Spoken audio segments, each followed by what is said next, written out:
زه په هند کې بندوم اشرف خان و په کابل واړه زنبچه مې په سیکره کې داغېدل. دا کلام په متفرقاتو کې دی او متفرقاتو کې د عنوان نشته دی، خو دا یو تاریخي واقع ته اشاره ده او په تاریخي واقعاتو کې د پښتنو سره څه شوي وو د څه کړي وو د هغې تذکره ده. دا وخت د اورنګزیب بادشاه دی د مغولو. په دې وخت کې دوه ځله دی وایي چې سرای چې ده د کلی د وطن د کوړه خټک سرای کوړه خټک ورته خوشحال خان خټک ته ویلي دي. نو سرای چې د دوه ځله مات شوی دی، ماتې خوړلې ده او بیا په دې کې څه شوي دي د هغې ذکر دی. زه به د دې کلام په اخر کې وضاحت هم کوم چې زه د مشکلاتو باندې څنګه پوهېږم، په دې تشریح باندې دا تشریح څنګه کوم او د تشریح کولو لپاره څه هلې ځلې کېږي دې باندې په اخره کې خبر کوم. خو د کلام او د دې ځینې تاریخي حوالې او د هغې سپیناوی او د دې ګرانو ټکو تشریح. دوه ځله سرای مات شو، یو زما په بندېدل، دوه ځله سرای مات شو، یو زما په بندېدل، بل د سعادت باقی میرباز په رسېدل. نو سرای خو څنګه چې ما ووایي دی کوړه خټک ته وایي چې دوه ځله دا مات شوی دی، یو ځل چې دی بند شوی او بل ځل چې دی سعادت او باقی او میرباز چې دی د دې په رسېدو باندې. نو د اورنګزیب امر وکړو چې دا سرای چې کله مات کو د دې وطني ونې ونیولو چې د ټوله کډه ونیسئ، لوی واړه ښځې نه راله راولئ او میرباز او سعادت او باقي په دهلي کې د دهلي نه روان شو. نو د یوې میاشتې دا لار چې ده په 15 ورځو کې والې ده. نو میرباز د ضرور دی او سعادت چې دی دا څومره چې قوي معلومات دي زه کېدای شي دې کې لږ فرق وي، خو د ده وراره دی او باقي د سعادت زوی دی. دا درې واړه چې په دهلي کې نو دی دلته راورسېدل چې کله دا سرای ماته شوه او نه یې توره سره وه نه د سرو ماتېدل، نه یې توره سره وه نه د سرو ماتېدل. زویه مې له ملکه له اوله ووتل. یعنې زما زامن چې وو په چا باندې چې د اعتبار لره، چا چې د فکر کوو چې دی به د دې زما په غیر موجودګۍ کې ننګو کې وبدلېږي، نو دی بې د سرونو ماتېدو، بې د جګړې، نه یې توره سره وه، نه یې څوک وجلي وو، نه چا وهلي وو. له ملکه دی د مخکې نه له اوله ووتل، دی مخکې نه وتي وو، ځکه دا کار وشو. او زه په هند کې بند وم، اشرف خان په کابل دی په هند کې ګرفتار و، اشرف خان په کابل کې و او واړه زنبچه مې په سیکري کې داغېدل. سیکرۍ چې دی د مردان چې کوم د کټلنګ او د جمالګړۍ ترمنځ علاقه ده، په دې دغلته یو کلی د سیکرۍ ورته وایي. نو اوس پوهېدم چې اوس هم شته دی که نه، خو دا ما تپوس د ملګرو نه دی کړی، کېدای شي اوس هم وي. نو دوی سیکري ته لاړل، د کډه کورنۍ چې ده،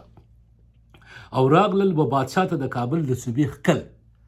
راغلل به بادشاه ته د کابل د صوبې ښکل. ملک د سرای ویران شو، پرې بې حد وشو زلزل. یعنی په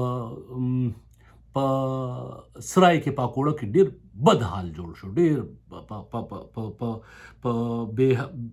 ټول وران شو، ویجاړ شو، زلزل پرې راغی، زلزله پرې راغله، ویجاړي پرې راغله او ځای په ځای پوځونه په څوکۍ کېناستل او لار د سرای نیولې مسافر یې چلول. د سرای لارې نیولې وه، د خټکو د علاقه چې دی نیولې وه، نو مسافر چې دی دی به یې نه پرېښودل او جوړ شول یوسفزي خټک سرای ته په وهل. یوسفزي خټک دواړه چې دي دا اوس په دې باندې متفق شو، یو شو. څو ټټوانې بوتلل، په سحر ترې وختل، نو یو څو ټټوان ورسره، ډېرو زیات ورسره څه نه وو، اسونه ورسره هم نه وو، د تورو توپې ورسره هم نه وي، یو څو ټټوانو ورسره. نو بیا ځکه دی وایي چې دا چې ورسره دونه اوزار نه و، دونه طاقت ورسره نه و، د هغې انجام دا وشو چې بار یې څه ختل وو، نه ختل وو نه ماتل، بار یې څه ختل وو، نه ختل وو نه ماتل، او بار یې څه وهل وو، نه وهل وو نه مهل، یعنې داسې څه زیات خوند یې نه و. نو دی وایي چې نام ناموس مې لاړ شو چې اعتبار و د مغول، نام ناموس مې لاړ شو چې اعتبار و د مغول، نوم مې د بدخواو چې نیکخواو متل تر تل. نو دی وایي چې د مغولو سره چې د مغولو چې منصبدار وم دې کې د اعتراف کوي. نو نام ناموس مې لاړ شو، نه مې ناموس و نه مې نام و، خلکو راباندې ګمان نه کوو. دی وایي چې زه که څه هم نیکخوا سړی وم خو په بدخوا مشهور شوی وم په دغه وخت کې. او بیا دې تفصیل دی داسې وایي مخکې ته وضاحت کوي چې ملک یې ورا کړی په پنجاب کې متصل، ملک یې ورا کړی په پنجاب کې متصل، حکم د بادشاه صادر شوی پر پرېښول.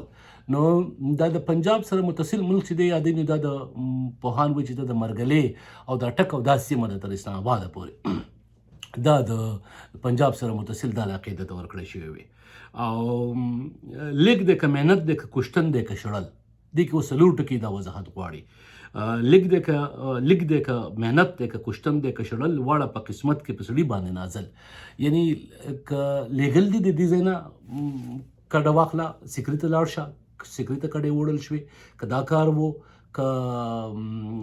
محنت وو که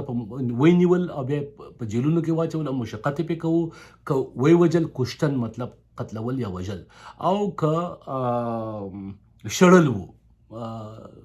شړونکي به شو خلک ته وځه د ملک بل ملک ته لاړ شه هجرت به وشو نو واړه په قسمت کې په سړي باندې نازل یعنې سړي به خپل قسمت چاته به څه ورسېده یو د دې نه دا تاثر اخیستل کېږي چې دا اورنګزیب بادشاه په زمانه کې عدل او انصاف خبره چې دا داسې نه وه چې ګنې کره ثبوتونه به وو ایویډنس به وو او قاضي به ناست خو بس قاضي چې به چاته سم فیصله واوروله د دې دا مطلب هم دی خو دې په دې بل شعر کې بیا لږ بل شاید وضاحت کوي چې یو بل فکر دا هم دی چې دا ګنې د قسمت خبرې دي شاید دا زموږ د خپلو لاسو کار دی نو د دې بیا داسې وایي چې دا چارې چې وشو بیا ترمنځ شو فکر بل چې دا وشو نو بیا د خلکو یو بل ګمان په ذهن کې راغی چې څوک یې په چا نه کا د سړي دی نصیب خپل یعنې دا د سړي خپل نصیب دی دا چا په چا نه دي کړي او زه د یوسفزي په ځان زهر و مقاتل بل مقصود مې نه و په خدمت کې د مغول د یوسفزو دپاره زه زهر قاتل وم بل هېڅ خدمت مې نه دی کړی د مغولو بس یوسفزي مې وژلي دي یوسفزي دپاره زهر قاتل وم توره مې په سر اخیستې وه په توره باندې یو شعر دی چې د هغه شعر داسې دی چې د عاشق د و غشي ویره بویه چې توبره سراسر زهر آلود دی د عاشق د فریاد او غشي د لندیر کې چې کوم غشي پروت دی د دې ویره بویه چې توبره سراسر زهر آلود دی د توبرې چې په دې غشي د پاسه دا کوم ایرو جوړ وي توبرې نو دې باندې زهر دی نو که دا د باندې ولګېدل نو بیا د رغېده نشته نو دلته دې زهر قاتل یادوي چې زه د یوسفزو لپاره زهر قاتل وم بل مقصود مې نه و په خدمت کې د مغول او ډېر شاهان ځوانان مې د یو بل ووژل ډېر خلک مې مړ کړه ډېر خلک قتلعام مې وکړه او 13 ساعت ارمان دی پښیماني نشته حاصل ارمان که دا کار مې نه وی کړی خو پښیمانۍ نه اوس حاصلېږي څه چې شوي دي هغه شوي دي پښیمانه یم افسوس کوي خپل غلطي مني اعتراف کوي خو بیا دا هم وایي چې د دې پښیمانۍ نه اوس حاصل دي څه چې ما کړي دي هغه مې کړي دي او دا په خیال د چا یا په فکر جاروتل خواست رضا د خدای و په هر شانې چې شوې شول او شاباش په هغه شه چې د ننګ و کپالل شاباش آفرین په هغه شه چې په ننګ ودرېږي په قام باندې ودرېږي راغلی یوسفزي لکه پیښ شو کار مشکل او یوسفزي راغله چې اوس مشکلات سیوا شو نو یوسفزي راغله د خټکو سره یو ځای شو یا خټک د یوسفزو سره یو ځای شو او یو وبایزی راڼیزی ورسره مل دوه نور ورسره وبایزي او راڼیزي او لوی هلک مې واړه ته دریا پورې وتل لوی هلک یعنی مشران او واړه له دریابه پورې وتل لاړل او لاړل تر سیکری ورسره مل کورونه سل یوازې سل کړې تلې وې ډېر خلک نه وتلی تر سیکری پورې نور خټک مې واړه په خپل ځای ودرېدل نور ایثار شو لا نړل کله چې حمله شوې وه مغولو حمله کړې وه په دغه سیمه باندې اورنګزیب امر کړی چې نیست و نابود یې کوي او لوی واړه ونیسئ نو صرف یوازې سل کړې تلې وې هلته نه بیا سعادت او باقي او میرباز هومره روان و د دلي نه او څه بلا د خدای د وطن جدا کېدل د وطن جدا کېدل څه د خدای بلا ده څه مشکل کار دی د دې د ګرفتارۍ یو شعر بل دی چې د خپل ګرفتارۍ د بندیوان کېدو ذکر کړی نو په چې پر تنبور کې ونه ویلي و چې پښتنې جونه د زلفې باد ته نیسي چې شمال یې بوی راوړي ور تنبور ته نو دلته وایي چې څه بلا د خدای د وطن جدا کېدل رونه عزیزان خبیشان و بله بېلېدل ټول د یو بله بېلېدل څه فریادونه و جړاګانې وې او هغه داسې وایي چې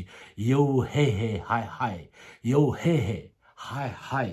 و په جړاو لوی هلک لوی واړه په جړاو یو هی و یو های های و یو فریادونه و جړاګانې وې او تکلیفونه و درست علم حیران شه چې څه کار شو په خټک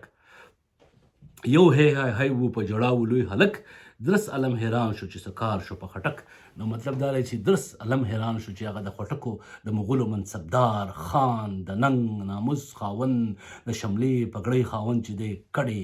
تیتر بیتر شو سیکرۍ ته لاړې سلکړیال ته لاړې میرباز له دغه نه روانو د دلي نه روانو دی په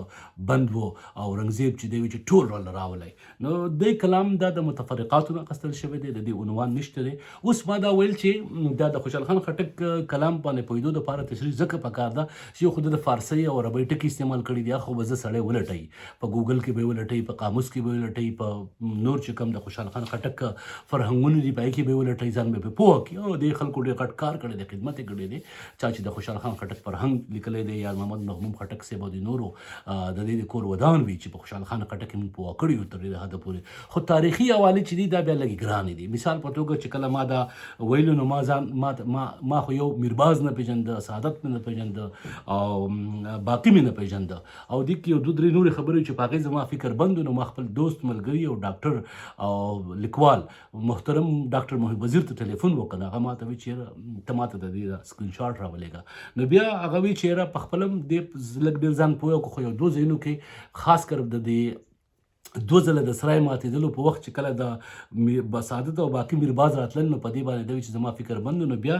علي خیل دریاب صاحب په خوشحال خان خټک باندې پی ایچ ډي کړی دی نو د دریاب صاحب سره مشوره وکړه لږ وضاحت یې ته واخیستو نو دا خبرې زه ځکه کومه چې تاسو هم کولی شئ امکان لري چې خوشحال خان خټک لولی نو دا مشکلات چې کله راشي نو لږ سوچ ورته وکړئ چې دا کم واقعیت دي کم تاریخونه دي په کم ځای نه پوهېږئ ګوګل کې وګورئ قاموس کې وګورئ دریاب کې وګورئ د خوشحال خان خټک فرهنګ چې دی کم چې